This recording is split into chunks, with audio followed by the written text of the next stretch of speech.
Welcome back to another episode of NFT Catcher Podcast. We'd like to remind everybody that nothing on the show is meant as financial advice, and to please do your own research. Thank you, and enjoy the show. Now the subject is NFTs. They're known as non-fungible tokens, or NFTs. NFTs are exploding in popularity. This is a technology that will forever change the way people interact. So it is happening whether you understand it and like it or not. This phenomenon is moving. The digital. You have now joined Jenny from the blockchain and Michael Keene on the NFT Catcher Podcast. What's up, everyone, and welcome back to another episode of the NFT Catcher Podcast with me, Jenny from the blockchain, and my co-host, Michael Keene. Michael, today we have a special episode because it's our 150th episode. Let's go. Unbelievable. Wow, we're so old, right? 150. 150 episodes. Who would have thunk it? It's a good number, but now we're just grinding them. It feels like it's a while since we've done one of these recap episodes. I know, that's true. Yeah, it has been a while. We've been doing a lot of interviews. We did the Vuitton recap, and we've just, I don't know. I think some weekends we've just been busy and stuff, but it's nice to finally come back and, for this milestone episode, it's just a nice recap on what happened in the week or maybe even the past couple weeks. For sure. Michael has a lot of stuff prepped. But before we jump into that, we do want to shout out, we actually have a review on Spotify, which is super cool. They just kind of rolled out reviews recently, I think. So it was awesome to see that. So we got to shout out the showroom guy who said, the NFT Catcher Pod never fails to educate their audience. Jen, Michael, and Andy always provide great information on everything you need to know about NFTs. So thank you so much for that. Yeah, we love the showroom guy. He's commented before on our stuff, and I think we've shouted him out before as well. There we go. We love it. A regular listener. And if you are listening on Spotify, apparently now you can write reviews or comments, whatever they call it. So if you want to write one, we'll definitely shout it out and read it out loud. Or even, if you've been listening for a while and you want to write us a review on Apple Podcasts, we also appreciate that. Those are always fun to read. But yeah, so how have you been, Michael? I've been good. The kids are out of school. So we've been, planning for the summer. I went to a science museum today and took them all over the place. Ooh. We're heading on a road trip leaving Thursday, which is very exciting. Where are you going? We're doing 2 nights in Charleston, 2 nights in Baltimore, and then going to Ithaca, New York, where my mother-in-law lives. Nice. And the kids are going to be staying at her place all summer, going to summer up there, doing fishing, doing all that kind of stuff. I'm going to come back, have some time in my office working, and then fly back and forth. I'm going to fly up to Philly, meet everybody, do a baseball game, do some family stuff. That's fun. And it's exciting. It's a good summer. Yeah. It's going to be cool. I'm sure that's exciting for the kids too. Yeah, that's great. It's going to be a crazy road trip. Yeah. Oh my gosh. That's quite the road trip from Miami. It's quite the road trip. Florida to New York. Yeah, Miami to Charleston. Kids, that's something. Yeah. Miami to Charleston, 2 nights in Charleston to Baltimore, 2 nights in Baltimore, and then up to Ithaca. It's 8 hours driving per day. Okay. It's not too bad. Nah, and we got some cool stuff planned on the off days. It'll be Father's Day next Sunday. That's right. Oh, yeah. Happy Father's Day to all the fathers that listen to us. Shout out to all the dads. Andy and Michael are dads. So, shout out to you guys. Yep. We have 5 kids between the two of us and some pets. Jeez. Yeah, I'm actually in Nashville right now. I think I've said this on the pod before, but I'm headed to Bonnaroo. It's this weekend, starting on Thursday. So it's an hour away from Nashville to Manchester, and it's a whole 4-day camping festival that I'm going to be going to with my sister, which I'm really pumped about. It's going to be a good time. So that's sick. I'm super jealous. I don't know if I said this on the podcast, but I told you I was at the first Bonnaroo. Oh, yeah. You said that on the pod. I remember. 2001. Yep. 2001. Yep. And that wasn't even my first festival. I was going to like Gathering of the Vibes and Modown all before that, like 97, 98, 99. Okay, wait, when's the last time you went to like a festival or a rave? The last time I went to a festival, I don't know if I've ever been to a okay. the festival. last time I went to a festival, it was either I went to Bonnaroo again in 09, and then with Andy might have been there. Me and our group of friends used to go to something called Modown, which was in upstate New York, the band Mo. Do you know them? MOE? No, I don't. Very good. They're like a jam band. Yeah, so we used to go, and they put on their own festival, and it was at like this ski resort. So the stage was the bottom of the mountain, and the concert was like you could sit all up on the ski slope and watch them play. Ooh. And camped out. It was like a small one. That was a lot of fun. That might have been before Bonnaroo 09. That might have been 20 years ago, hon. I don't even know. It was a long time ago. Oh, wow. So then 09, so what's that, 14 years ago? Yeah, that's a shame. That's sad. Yeah, that's a shame. All right, so we need to get you to a festival again. You need to go to another one. I mean, I've done some like day festivals where I've gone to like a festival with a whole bunch of acts down here in Florida, but not camped out and done the whole experience. Camping is a whole thing. It's very interesting. It definitely gets you out of your comfort zone because it's like, even though there's showers there, it's like you kind of always feel dirty, because you're outside the whole time, and then you're camping, and it's a whole thing, but it's always a lot of fun, and you always meet really cool people. So yeah, it's the best. It's great experiences. And it's really you're not like in nature technically, but you kind of are. You feel like you have like the day, and then it gets night. It's like a whole, you know what I mean? It's really cool for sure. Another one I went to that was pretty epic. People might know. You know the band Fish, I'm sure. Fish. I don't think I do. You don't know Fish? PHISH? I should just start lying and be like, yeah, I didn't know. I actually don't. Wow. Okay. They're like the Grateful Dead of like the next generation, kind of. They're very, very, I mean, they've been around since the 80s as well, but they, for the millennium, for 1999, they put on a concert in the Everglades at an Indian reservation, the Big Cypress Seminole Indian Reservation, 100,000 people. It was like 5 days of camping. Damn. That was epic. We drove down from Penn State. It was a group of like 20, 25 of us from Penn State drove down for that, for the millennium. And they played on the New Year's Eve. They played from 11:45 p.m. all the way until the sun came up at like 7 a.m. Oh my gosh. That's crazy. That's pretty wild. And if you probably don't even, do you know what Y2K is? It sounds wait, that just means year 2000. Right. But when that was happening, there was like, everybody was super scared that like all the computers were going to crash. There was like all these. Right. And it was like, so we were like, when we came out, we were like, is everything all right? People. 2000. Yeah. That's pretty crazy. Yeah. It's really crazy that we were born in the 1900s. Yeah. And like, not everyone, so I came to Nashville early, and my aunt and cousin were here, and my cousin, she's, I think she's 19, and she was born in 2004. And I'm like, yikes. That's so crazy. Like, just thinking about, okay, wow, I'm out here born, 1995, just like, I don't know, the 1900s, it just seems so like different, and everyone's like 2000, all the young people. Want to hear something? So Andy and I were born in the 70s, making this our sixth decade. Oh, your sixth decade. Yeah. 70s, 80s, 90s. Yeah. Zeros, aughts, and 20s. Not good. Wow, that's interesting. Yeah, I know. Okay, we got to get into this episode. Yes. We should probably jump into it. We got a lot of topics to cover. Did you buy one? Did you buy one of the Louis Vuitton $40,000 soul bound? Hell no. I saw those though all over Twitter. Yeah, I saw. I mean, there's a couple of big influencers that got, I guess, flown out to Paris to kind of learn about the origin of Louis Vuitton. Oh, I didn't know they got flown out. So who was it? It was like Josh Ong. Oh, I didn't see his. I saw, but okay, Josh Ong, Betty, Farouk. Yeah, I saw Farouk's girlfriend was there. That's all I kind of saw as far as I saw like a group photo. Okay. I didn't recognize everyone, and then there's these.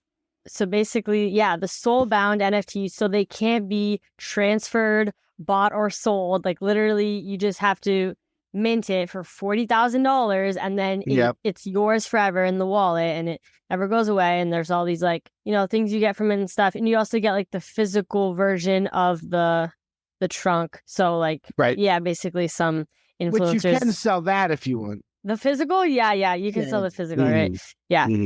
That was funny. Everyone just wrote their threads. It was funny because it's like everyone you could tell there was a template for what you had to say. Why do I care? And it's like this, like they made them like answer specific questions and stuff, but it was funny. Yeah. When does that mint come out? When does that happen? I tried to figure that out. I went to their website. I looked on their Twitter and I couldn't figure out when it mints. Oh, okay. Yep. You going to get one? Absolutely not. I mean, maybe if I had tens of millions of dollars and my wife was into Louis Vuitton, but like, I don't know, like just for like, if it was just like a thing to have for status, if it didn't matter the money, but it's kind of ridiculous. Yeah. I mean, it's definitely, it's one of those things where it's like, okay, it's a luxury brand. So they're also coming out with a luxury product for people in the NFT space, which I think is, it makes sense. It's like, well, of course, like what else are they going to do? Like some like cheap NFT, like of course they're going to do something super expensive. You can't do that. Yeah. But damn, $40,000 seems very steep. Like that's crazy. And I think the first drop they're doing is like a Pharrell collab, something with Pharrell. The first like, you have exclusive access to buy things if you have the I know. I read that exclusive access to buy things. I know. Thanks a lot. On top of the $40K, you must spend more if you want stuff. Yeah, I had read that. Yeah, so it's I mean, there's gonna be other brands are gonna follow suit because they're gonna make a lot of money, and it's gonna it's gonna get weird if there's like I don't know how many they're gonna be. I don't think they said the exact amount, like 200 of them maybe or something. Yeah, it should be a small amount. They're soul bound. So like there's gonna be like people are gonna pass away and wallets are gonna get corrupted. So it'll get a little weird. Yeah. You could technically sell somebody your seed phrase. Interesting. Yeah, I guess you could. Right? But then you would still have that seed phrase. Yeah. Huh. But you still can't, even if you have the seed phrase, you still can't do anything with it other than just buy other stuff. Well, you can like, I don't know. Anyway. And then there's a lot of merch stuff going on. That's kind of like a merch thing. One more thing about that. Like, so all the influencers that are posting about it, they say, they're coming into the space in a really thoughtful way. And every time I saw that, I'm just like, I've heard that so many times. That was part of their prompts, Michael. Come on. That was part of their things they had to say. I mean, I remember when Ozzy Osbourne dropped Crypto Bats, they were like, they understand the space, they really get it. Yeah. And like, I've heard that so many times. It's just kind of a shame. But since we've last talked, the Pudgy Penguins did all their merch. Did you see that? Oh, yeah. That's been all over my timeline, honestly. The little, I think those are awesome because it kind of does really remind me of Webkins. I've been waiting for something to be like that. So it's like a physical penguin. I think it's like $40, like a little penguin statue, basically. And then it has a QR code. You can scan it and then it's like, I think on their website, like you get an NFT, but it's like really easy. It's not like you have to like, it's really easy have to like a wallet and stuff. Right. I think, I think it's custodial, like they have it on their site and everything, but you get a digital version of it. And I love that they did that. It's super cool. Yeah, it's cool. Luke is really, really smart. I'm excited to have him on. I've listened to a few interviews of his now. Oh my God, forever having him on. That's right. Yeah, we're having him on in a couple weeks. Yeah. So that'll be cool. And then with that drop, there was a lot of comparison between Pudgies and VFriends. VFriends, by the way, has dipped under 2 ETH. Sadly. Wow. Yeah. VFriends Gary said to hold on it. I know. Oh, hold on. He says 40. Gary's he says 40 years. So we got to wait 40 years. 40 years. But there was a lot of comparisons, and especially from Kevin Rose famously compared the two and got kind of roasted for it. But people should remember, like, so they're talking about Gary V's Toys R Us toy drop that didn't do great. Nobody really cared that much. Right. They're on discount shelves now, so people are posting pictures of like them 50% off or whatever. Yeah. But VFriends has also done Uno cards and baseball cards, which are like trading cards, or whatever, which are doing really well, and sunglasses and hoodies and trucker hats and all different kinds of stuff. Yeah. So it's not just that. I mean, VFriends is still cranking along with respect to those, those collaborations. It's just whatever it is kind of a vibe thing. Like there's no doubt that Luke is crushing it. Gary Vee even said himself. Yeah. Go ahead. Oh, go ahead. No, finish your thought. Yeah. I was just gonna say Gary Vee said himself, like it's not a competition. Like I'm thrilled for Luca. He's doing great and saying the right things, but like, probably gonna learn from it. I bet VFriends is gonna do something super cool, something like that. They'll learn from it, but I feel like they do, totally different things. Like, I feel like, VFriends, I think about like in real life, like events and things like that. And Pudgy Penguins, their big thing right now too is, on Instagram, they make these animated videos with the Pudgy Penguins that blow up like crazy. We've talked about that before too. Like, I think they're really trying to go for that viral, like, I don't know, just more of like I don't know that the VFriend NFTs, are super like put out there. Whereas the Pudgy Penguin NFTs, like, I feel like they really try to get them out there and get people familiar with like the images and not have it, be about NFTs necessarily. Just kind of get people familiar, get the brand awareness going. And then, they have like a 4-point-something ETH floor. Last time I checked, like yesterday, I think it was like 4.5. It is. It's 4 something. Yeah, it was over 5 for a while, but it came down. Also, I just bought a Pudgy Penguin figurine on Amazon. On Amazon, yeah, just right now. Oh wow! Because we were gonna have Luke on, so I gotta flex my have it. Oh figurine. Yeah, you want to get it. I don't think it's gonna ship to you in time unless they re-up their stock because they sold out. Wait, what? Really? Does it say it's coming right away? It says it's coming, arriving June 16th through June 21st. Oh, okay. So cool. I don't know. We'll see. I'll keep you guys posted. Was it on 40 Amazon, or was it 40 it was 20. or was it 20? Oh, okay. Oh, good. I might try and get one too then. Yeah. That'll be fun. You should. This is the one I got. Don't get the same one as me. Oh, nice. Or you can if you want. It's cute. And then also, well, we haven't put this interview out yet, but I guess I'm alpha leaking a little bit here. We had Vinny Hager on, and his trucker hats. Remember, I was like, oh, congrats on them selling out. Well, I combed through because they're like individual listings, and there was one left, and it was on like the third, second to last page. And I don't know, I think people just didn't see it. I was like, oh my God, there's one left. Like, I'm going to get it.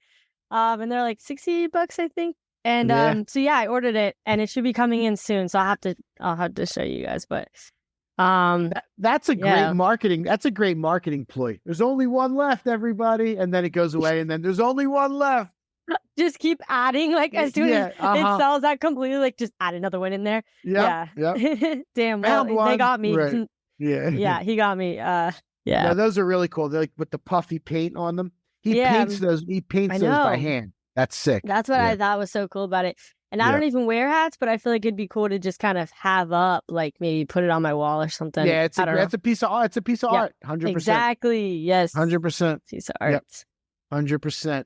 I think a lot of these companies are going to follow what Luca did. A lot of these NFT companies are going to try. They're going to try and do something very similar. Do you know his backstory? He Von Deutsch, those hats, that brand of hats. He blew them up.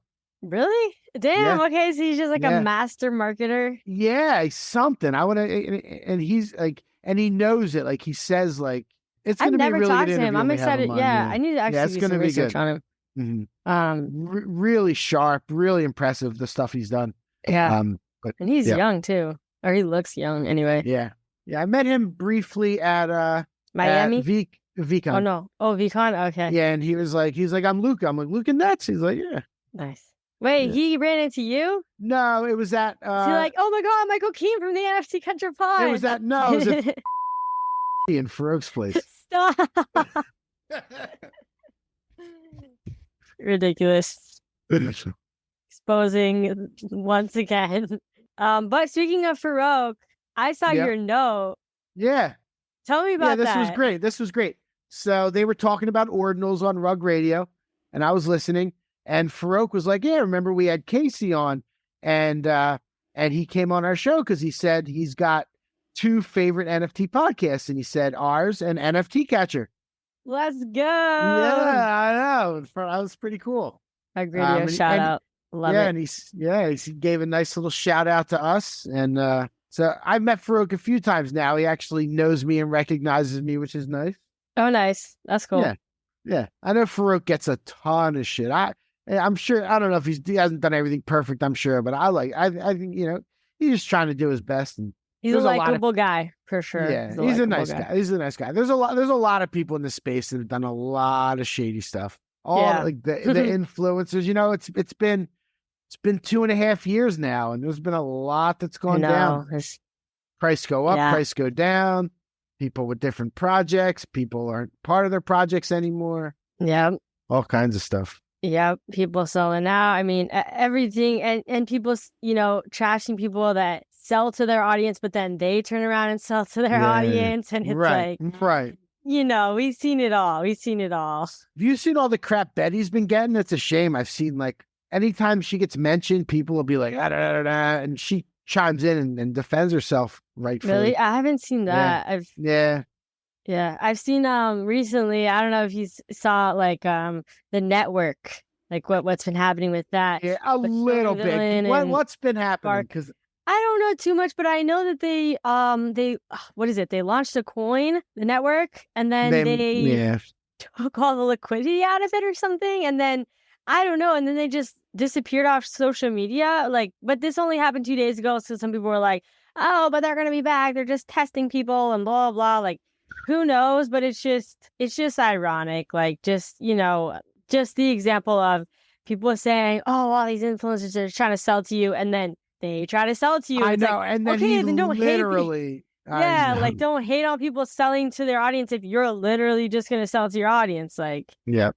Yeah, and then I saw recently, you didn't have this on your list, but Team is getting exposed by was it Zach XBT? He wrote a little a short little tweet thread on Teamus, who's just been promoting rugs like crazy, because Teamus will accept any and every single project and coin that wants to work with him. He does no vetting whatsoever, or at least that's literally how it seems, and I'm pretty sure that's the truth. And everyone knows, it's just at this point, people just find it funny, but it's just, it's your reputation is valuable. Some people literally don't value their reputation at all. It's crazy to me. It's mind blowing. Yeah, people see, a chance to get $250,000, $500,000, $1 million, and they'll take it. Yeah. Or in Teamus's case, probably $100, for one post. Oh, maybe God. $50. I don't know at this point. Right. Yeah. You don't want Zach XPT writing an expose on you. Definitely not. Never a good sign. No, it's not. Speaking of rugs and garbage, did you see that whole pixel penguin thing? Hope exists. I saw it after it already. I saw it after too. Off, and after it sold out and then was exposed. So basically, there was this lady that was pretending she had eye cancer and lost an eye and all that, and then she minted out this whole project, and Andrew Wang was really pushing it. He was really selling it for this lady that. No, he literally said there's a lot of scams in this place, but I will put my reputation that this is legit. People loved quoting that too, the fact that he said he will put his reputation that it was legit, and it turned out to be a scammer. Hours later. Hours later, and people were saying too, it wasn't that hard to realize that it was a scammer. I guess they have kind of been in the space, working people for a while, kind of scamming people on the low. Yeah, there were signs, there was red flags that I guess he just overlooks because he just fell for a sob story. I don't know. He was socially engineered because I think he was thought he was talking to her art teacher. Yeah. I mean, he's definitely socially engineered. Yeah. Because, but it's just or maybe he was behind it. I don't know. I also heard, some rumors about that. Maybe he was behind it.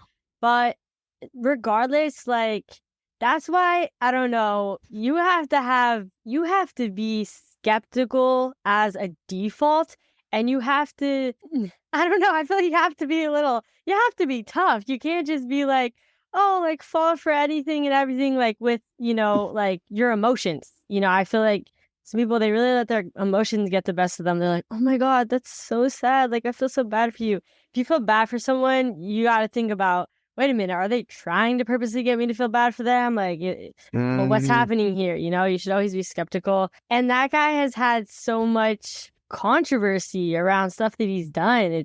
I think a lot of people, I mean, you mess up once, okay, fine. Like, people are willing to forgive you, but you keep messing up, people really start to lose trust in you and just start to not trust you at all and, turn away. So just gotta be careful.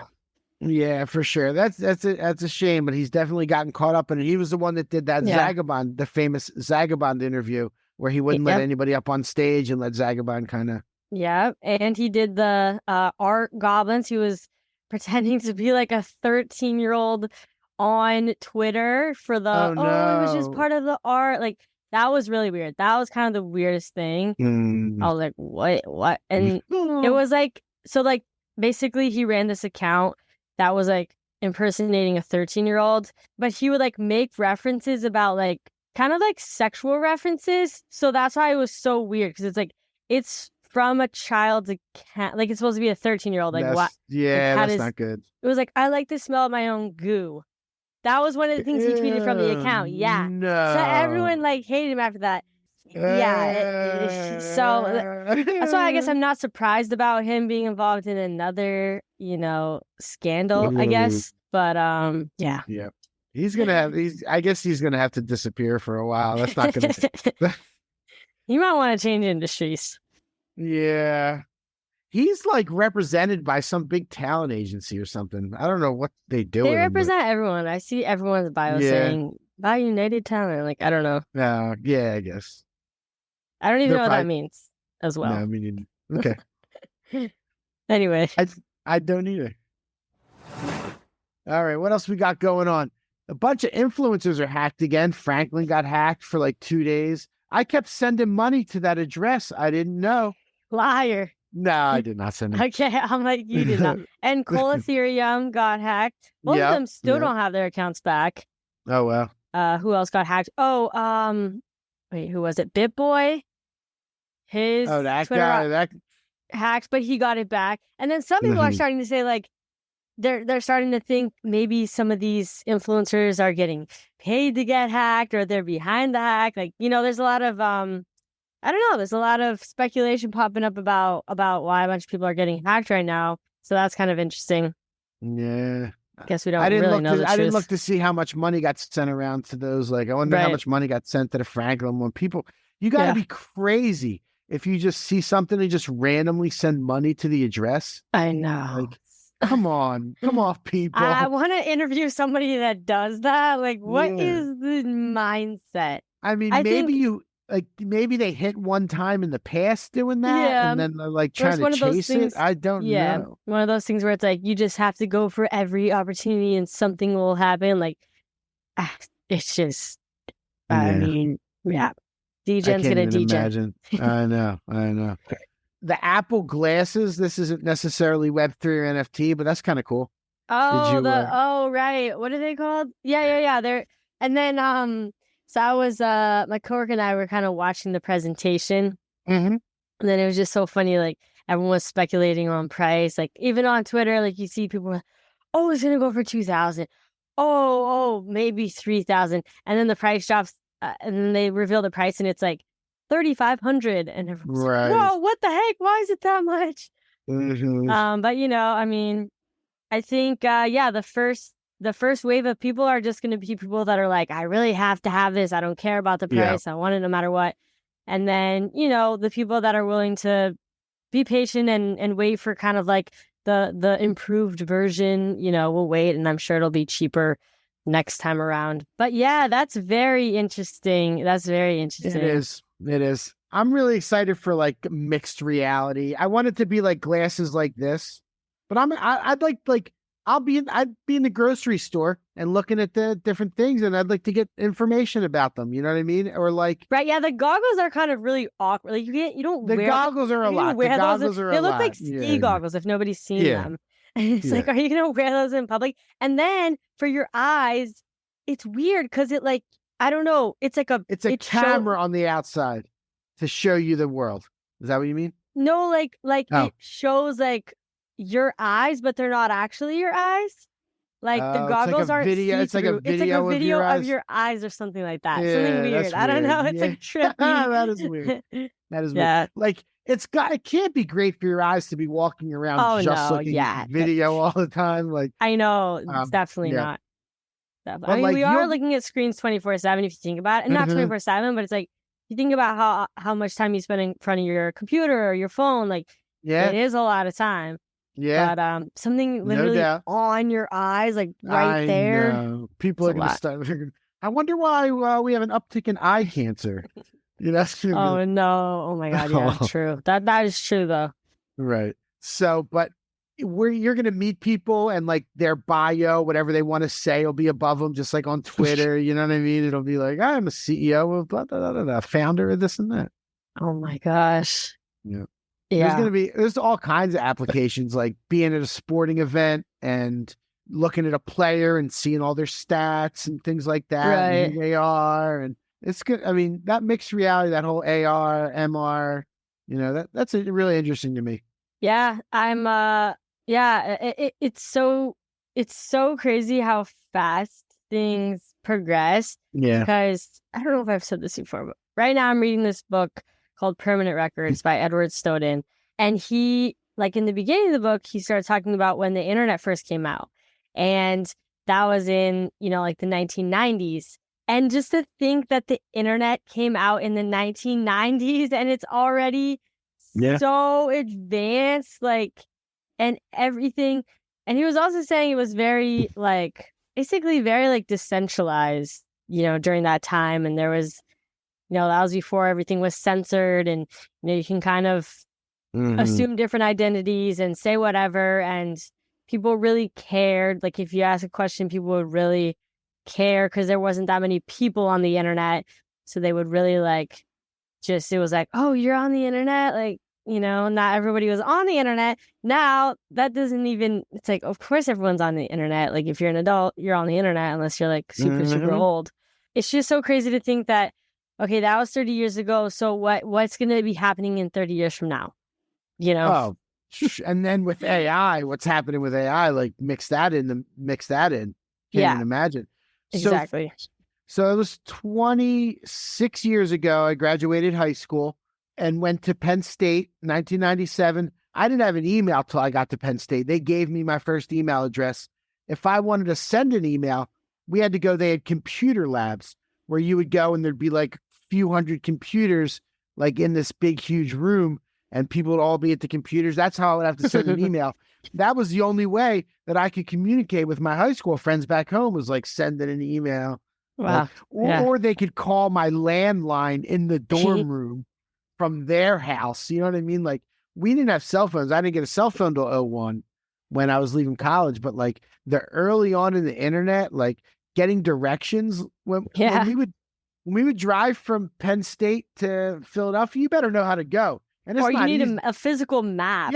Yeah. Yeah. An atlas, a road atlas. Yeah. I had a big road atlas in my car. Like, oh, where are we? Intersection. My uncle did too. He'd always be, wait, we're lost. We need to stop, pull over, look at the map closer. Yeah. And then it got to MapQuest where you would like print out that's right. direction. You would print it out before. Okay, we are going to the hair salon. Let's print out the directions in advance and then go. Oh my God, it's so funny. That's right. That's funny. MapQuest. Wow, what a throwback. Is MapQuest still around? I'm going to look it up. I wonder. Probably got bought out or something, right? Oh, MapQuest. Yeah, MapQuest.com. It's an actual, it's still popping. They did their thing. Yeah. Okay, we see you, MapQuest. I just remember my sister and I as a kid, I don't know if this is still around. We used to always go on the website because people would just go to websites. Like, I don't think people really used Google. I don't know when Google became like the place where everyone goes to search stuff, but there was a couple sites that we would go to, and I remember Ask Jeeves was a popular thing, like Ask Jeeves, and then Job Kebab. I don't know what, I guess that's for jobs. We would always just type in Job Kebab, and there was like a little like animation, and he'd be like, "Drop kebab, an online revolutionary, blah, blah, blah," and it would say this whole spiel, and we would think it was so funny. Google wasn't even like the most popular search engine. Actually, I'm curious. When did Google? 2000 is when it became. I remember when Gmail came out, and you had to get an invite to get a Gmail account. Oh my gosh. Yep. That's funny. Yep. Yeah. Before that, there was like Yahoo search and Netscape. Yeah. Netscape Navigator was a big one. Yeah. Yahoo is. I mean, for me, like I would always email my friends on like Yahoo. Like that was like. So I didn't have a phone till college. I was actually. I guess that's not really popular there was kids with phones in like 5th grade or something for me, but I did not get a phone until college. So I would literally in middle school email my friends, and then I don't know, in high school, what did I even do? I had an iPod Touch, and I would, if I had Wi-Fi, I could use the texting app. So if I had Wi-Fi, I would text my friends. Wild. Now little kids, like we have like 9-year-old kids in the neighborhood that have iPhones. Yeah. Yep. Yep. Yep. I don't know when we're gonna let our kids get them. Oh my gosh, yeah, that's something you have to think about, right? I know, they're getting old quick. Like Edward's 7 now, so he's gone to 2nd grade. He's already asking. He's already asking for a phone? Oh, of course. Yeah, he wants one. Yeah. Oh my gosh.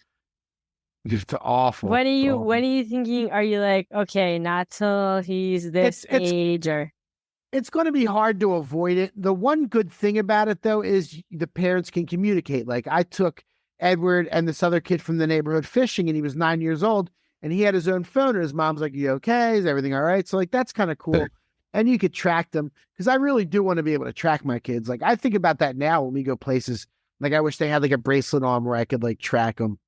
Or like if they got like further than 50 feet away from me, my phone would start buzzing or something. Like something like, like things like that. Interesting.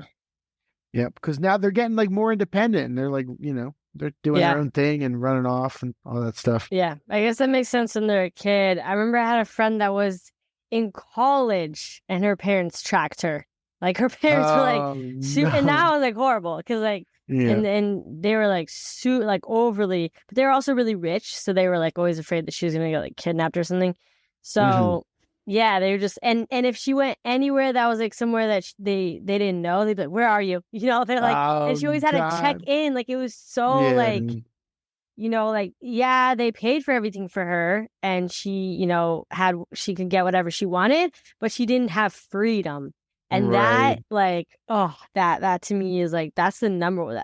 That is like above all, freedom. Totally. When you're an adult, you want to have freedom. Freedom, independence. Yeah. My wife drives our Tesla, and on the app, I can see where it is all the time. So, really? You can see where I like know it when she's close to getting home and stuff. I know. Wow. That's so interesting. Yeah. The Tesla's nice. The Tesla's like an iPhone. It's going from like a flip phone to an iPhone for a car. They're really sweet. Yeah, it's really nice. It's really nice. Fast. Those things are fast. Whew. I have no car, and I haven't had a car for like 5 years. So, but I do appreciate cars. Cars are cool. I'd maybe get one eventually. I've had a couple cars in the past, but they've been totaled. So, just taking your time away. So yeah, it's just kind of like, I'm like, what's the point of having? Because I also just, honestly, I don't leave my apartment that much unless I'm traveling, which then I'll just Uber, and it's honestly so much cheaper. Like, because the cost of a car plus gas plus insurance, it's way cheaper. Everything. It's honestly way cheaper to Uber everywhere. Yeah, it totally is. Even especially if you don't call that it money. Would be cheaper if I wanted to.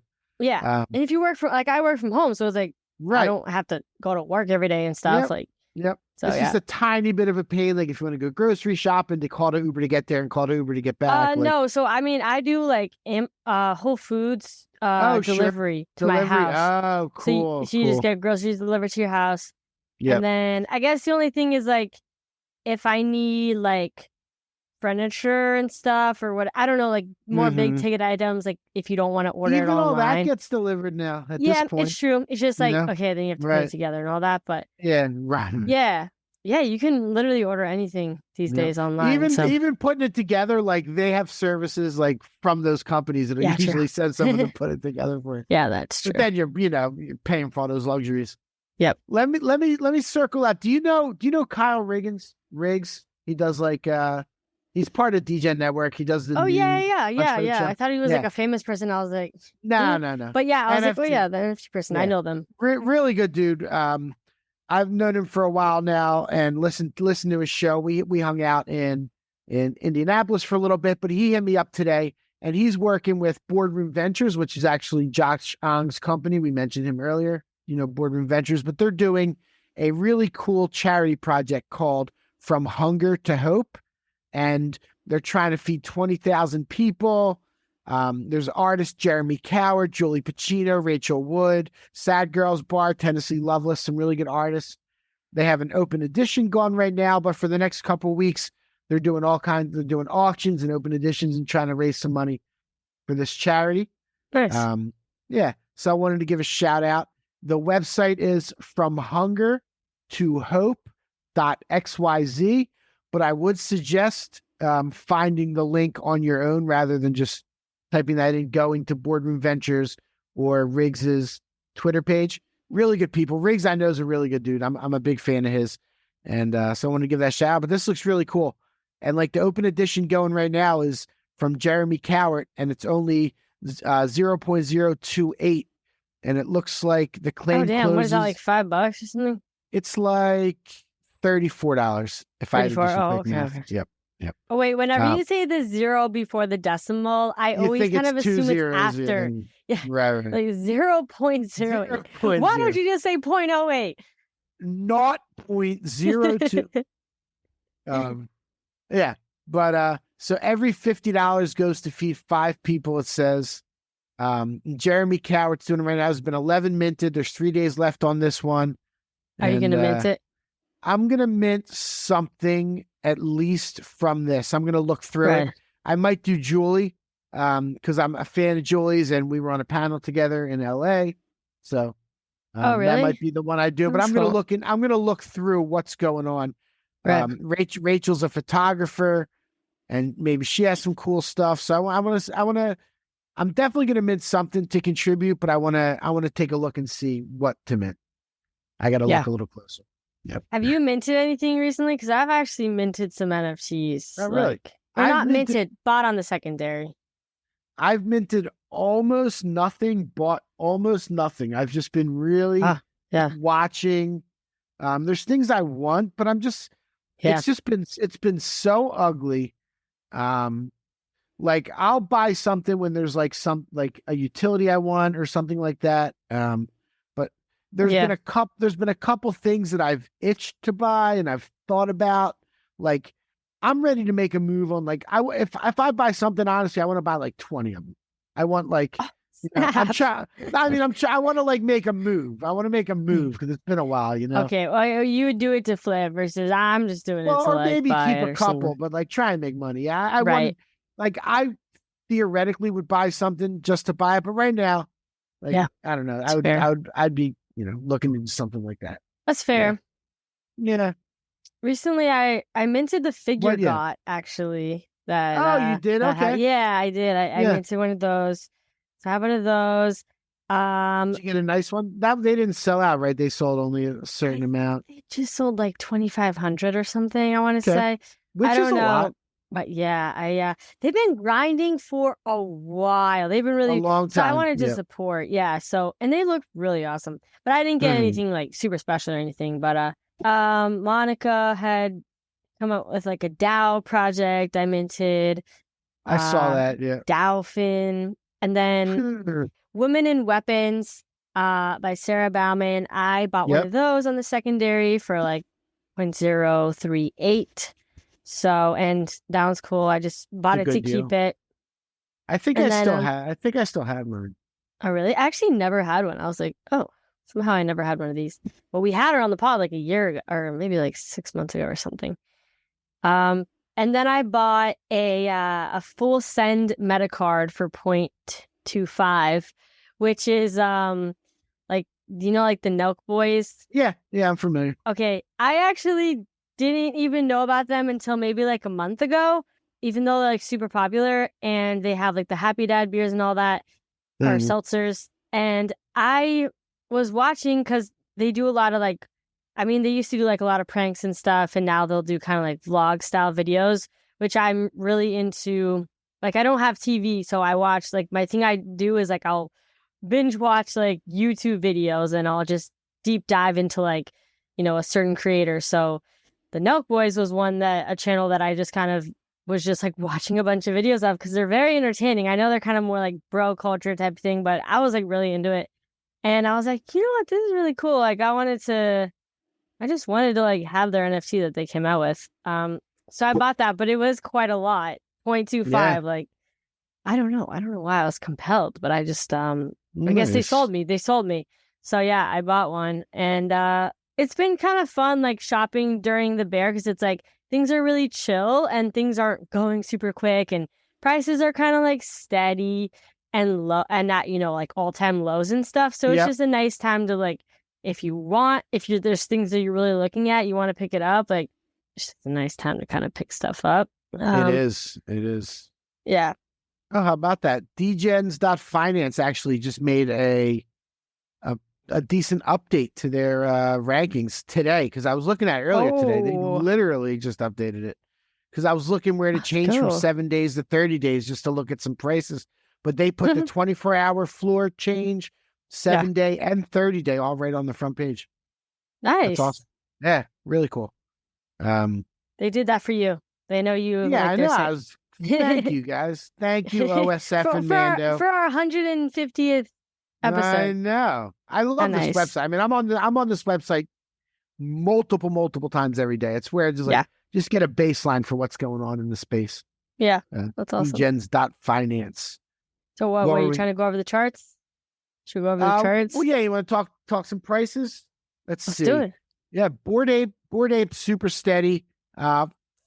It's even over 30 days. It's even over 7 days. It's even over 24 hours at 45. Somehow I sold the absolute bottom at 41. I got a local bottom. It wasn't a local bottom. Right. The absolute local bottom. At that point, Mutants are 9 ETH. They're down 5% over 30 days. Azuki is up 25% to 17 ETH over the last 30 days. Azuki is just, I know. Oh, and they have their party coming up in Vegas sometime soon, right? I think they do. And they also did something else. I forget exactly. They did something else. But yeah, no, 17 ETH on those. That's pretty unbelievable. CryptoPunks is 50 ETH there even. Let's see what's changed a lot. The Opepin edition is up 300% in 30 days. Fidenzas are back up 41% to 75 ETH over the last 30 days.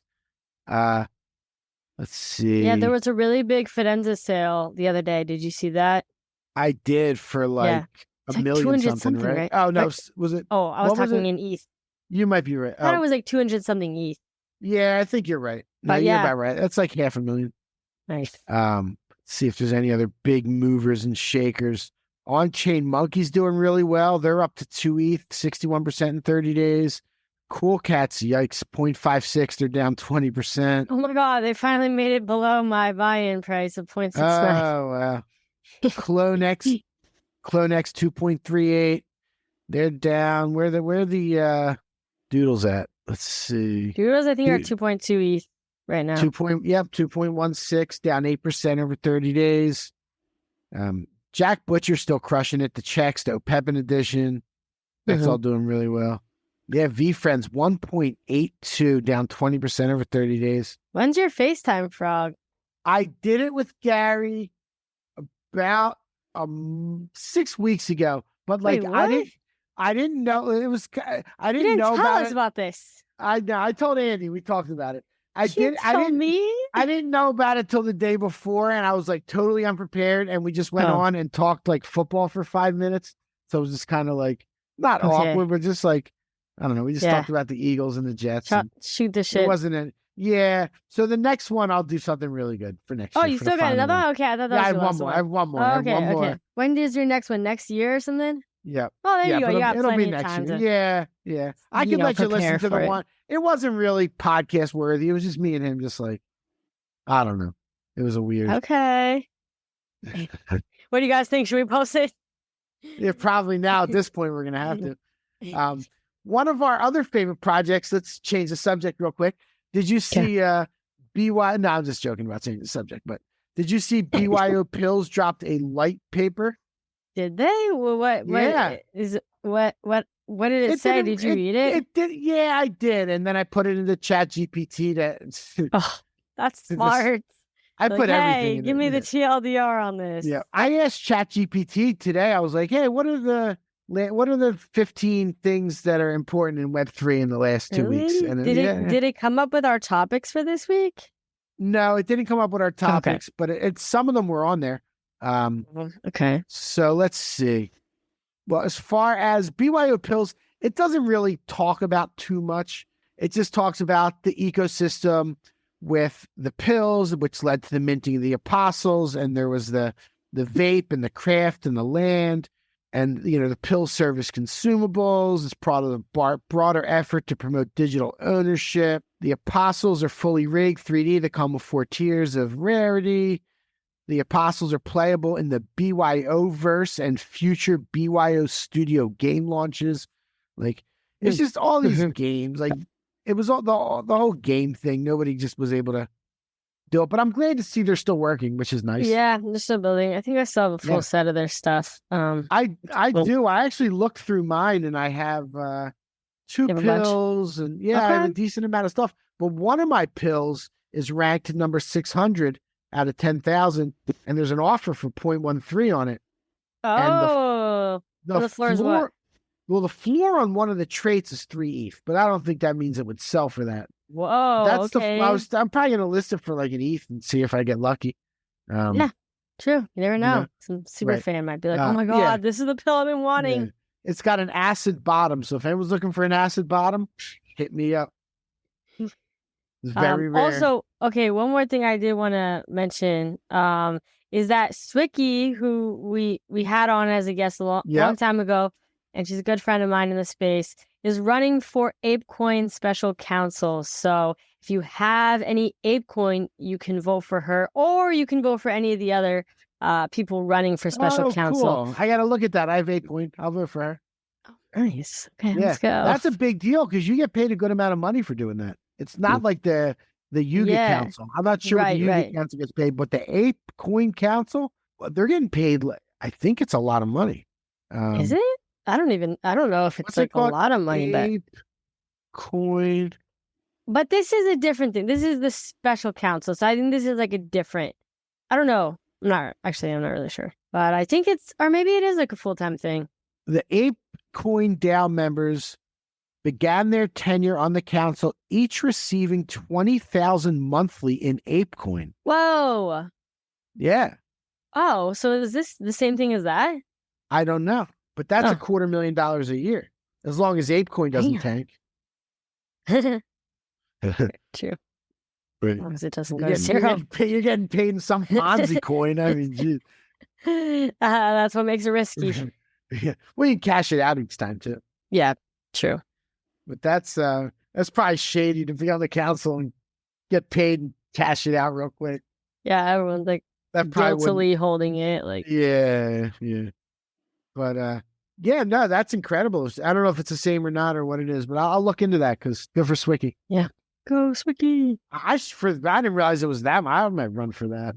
I don't know. I feel like they closed the nominations and stuff, but you know, next time they open up something, you should run. Oh wait, you don't have a Bored Ape anymore. You still have your mutant. I have a mutant ape. I have a mutant. I have my land. No, I don't have a dog. Okay, your land. Yeah. I got my coin. Your coin. A little bit of my coin. I have like 2,000 ApeCoin left. Okay. We see you. Wait, how much is that worth? Like, what's the price going for right now? I think it's like $3-something. $3? Like $3-something. Yeah, let me see. Okay. ApeCoin price $226. Yuck. $226. The all-time high was $27.51. So it's down to like 94%. And horrendous.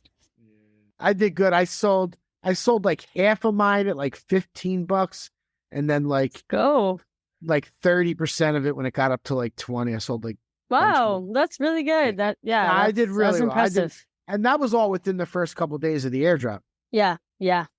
Smart. You always, as soon as you get it, like everything. Yep. Yeah. It's always the window. Yeah, a lot of times it is all those airdrops. Remember that we used to get like, what were those ones that were dropping? The ENS airdrop and the SOS, gas. Yeah. There was some crazy. There's a lot. There were some crazy ones that I got like, I got like an ETH on some of them. Like, you're like, what the heck? It's so weird. It was so weird. Yeah. Okay. Do we have anything else we want to discuss for this episode, or should we call it a day? Yeah, well, we can go over the top 10 real quick too for the last week, just to refresh people. But a quick shout out to Mumbot and Ghost Coffee Podcast. They recorded their 4th episode. Mumbot invited me on to kind of just like she interviewed Terrell Jones, and I kind of like sat back and asked 1 or 2 questions and relaxed, and that was really nice. So I might do that a few more times with her. It was really cool. She does a really good interview, but like, I don't know, I guess she likes that I kind of know some questions to ask. We've done so many that Michael's eating me, guys. He's now joining Mumbot. No, absolutely not. Absolutely not. She asked me. No, it's fine. I'm not jealous. It's fine. Fine. Nice. Nice. All right, let's see. What do we do? Crypto Slam. CryptoSlam.io. 7 days. NFT collection rankings by sales volume. Oh, this is cool. It's different now. Woohoo. Crypto Slam updated too? Jeez. No, they're the same, but we're getting different results here. Oh, got it.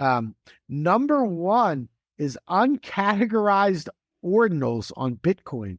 So it's just like probably random art and different things. Yeah.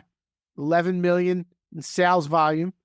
Number 2, I have no idea what this is. D-Market on the Mythos blockchain. Never heard of that. Number 3 is Bored Ape, 5.6 million, 74 transactions, 90 buyers. Number 4, Gods Unchained, Mutable X blockchain. Okay, back on the top charts. Yeah. Number 5 is the Mutants. Number 6 is the Captains. Number 7 is the Derps, the DERPS, which is on Bitcoin. Yep. Oh, the Derps. And they look just like they sound. Derp.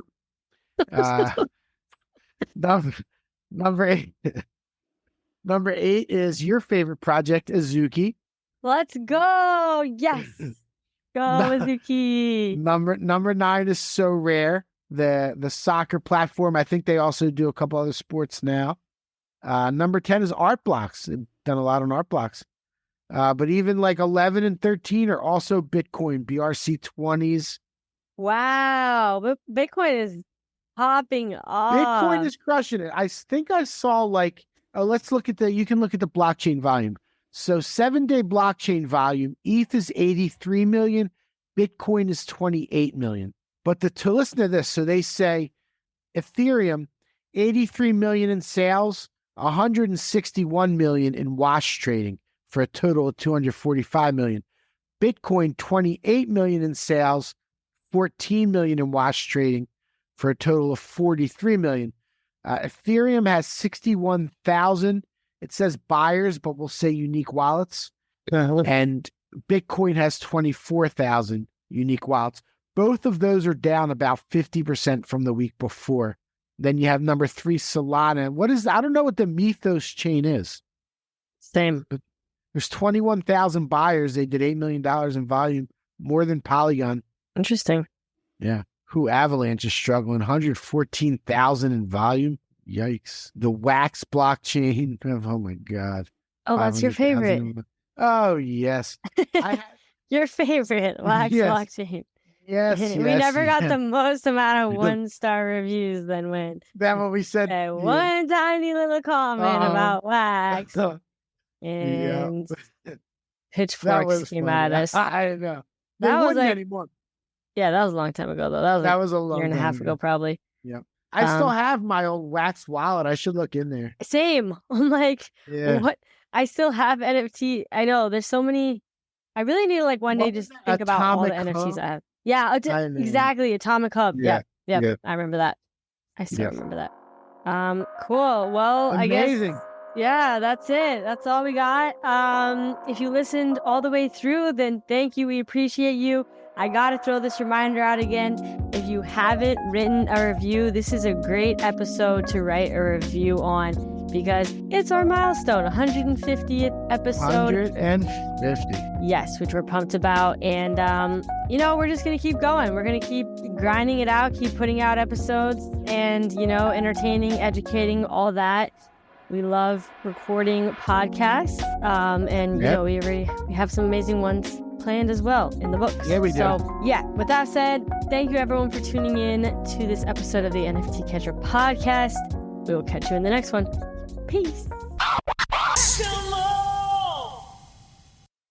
Thank you for tuning in to the NFT Catcher podcast. We hope you enjoyed today's episode and learned something new about the exciting world of NFTs. If you enjoyed today's episode, please take a moment to subscribe to our podcast on Apple, Spotify, or wherever you listen to your podcasts. And if you really love what you're hearing, please leave us a rating and review on your favorite platform. If you want to stay up to date with the latest news and insights from the NFT space, be sure to follow us on all the socials at NFT Catcher Pod. You can follow Jennifer at Jennifer_pseudo and Michael at NFTicket. I'm your producer, Andy, and I'm at AJC254. Our theme song's by It's Just Los. We always appreciate your feedback and support, which helps us reach more people and bring you informative and engaging content about NFTs. We look forward to bringing you more great NFT content in future episodes. Thanks for listening. Peace.